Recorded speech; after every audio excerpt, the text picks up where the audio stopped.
Despite some serious legal problems, former President Trump maintains a massive lead in the Republican presidential race.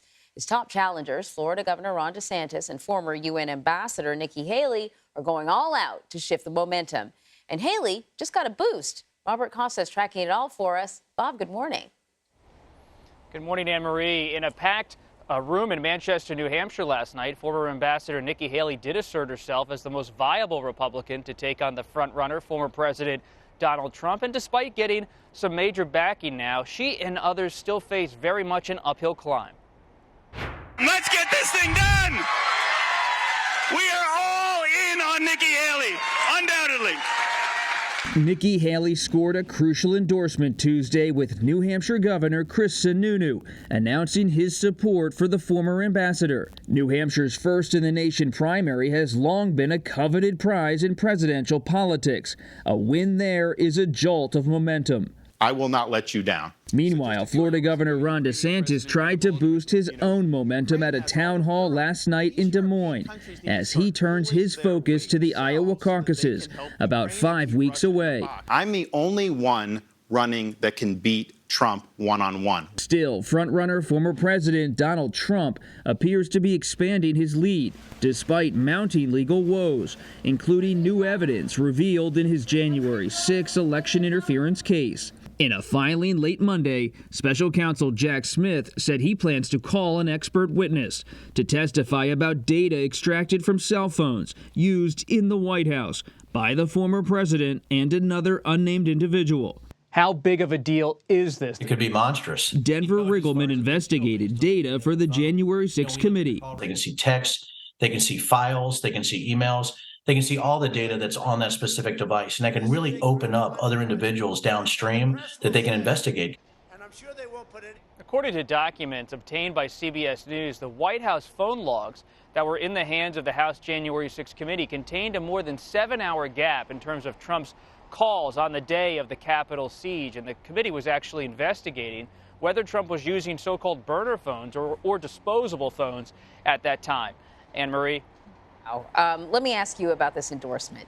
What does Governor Sununu's endorsement for Nikki Haley mean for her campaign, or does it mean more for her closest rival, Ron DeSantis? It's a great question, Anne-Marie. When you look back at New Hampshire politics, the Sununu name means something. In 1988, Chris Sununu's father, John H. Sununu, then the governor of New Hampshire, gave his endorsement to then Republican candidate and Vice President George H.W. Bush. That helped Bush win New Hampshire in 1988. It was a significant endorsement at that time, and this has significance 2 decades later. But the Sununu name, while powerful in New Hampshire, is by no means a guarantee in 2023 or 2024 in terms of political capital. It's going to give her a bump, but it's not going to give her a surefire win. Trump remains the favorite in every poll in New Hampshire. And as you know, Nikki Haley also picked up an endorsement from the Koch network, which comes with a lot of money. But here's my question to you. I mean, how many millions need to be spent to stay in second or third place? Both Nikki Haley and Ron DeSantis, they're firmly in second or third place. In this conversation about who's going to compete with Donald Trump, does second place even matter when they're so far behind him? Money is at the top of the agenda for all of these non-Trump candidates right now. How do you survive not only in these early stages with advertising, with on-the-ground organizing, but how do you build an organization to make sure you have the money, should you get that jolt of momentum, you have the money to compete in Super Tuesday, to compete in the further primaries? It's really a tough question for a lot of them. Former New Jersey Governor Chris Christie, he's surviving in New Hampshire, but if he does well there, where does he go from there? It's an open question whether he's going to have the money to really quickly build a national infrastructure. They're all hoping, though, that if they get a bump in New Hampshire, in Iowa, that eventually the money will come quickly with a super PAC or other constructs, and they'll be able to quickly build a campaign across the country. So tough call, though. It's a tough call. It's about at least just staying alive. As long as you're treading water for now, then maybe later on you can actually be in a one-on-one race. Is that basically it?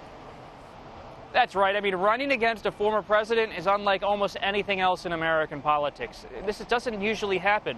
When Jimmy Carter lost in 1980, he didn't run in 1984. When Bush lost in 1992, he didn't run in 96. Yet Trump's running in 2024, and that casts a shadow over the entire Republican race. Right. Bob Costa, thank you so much.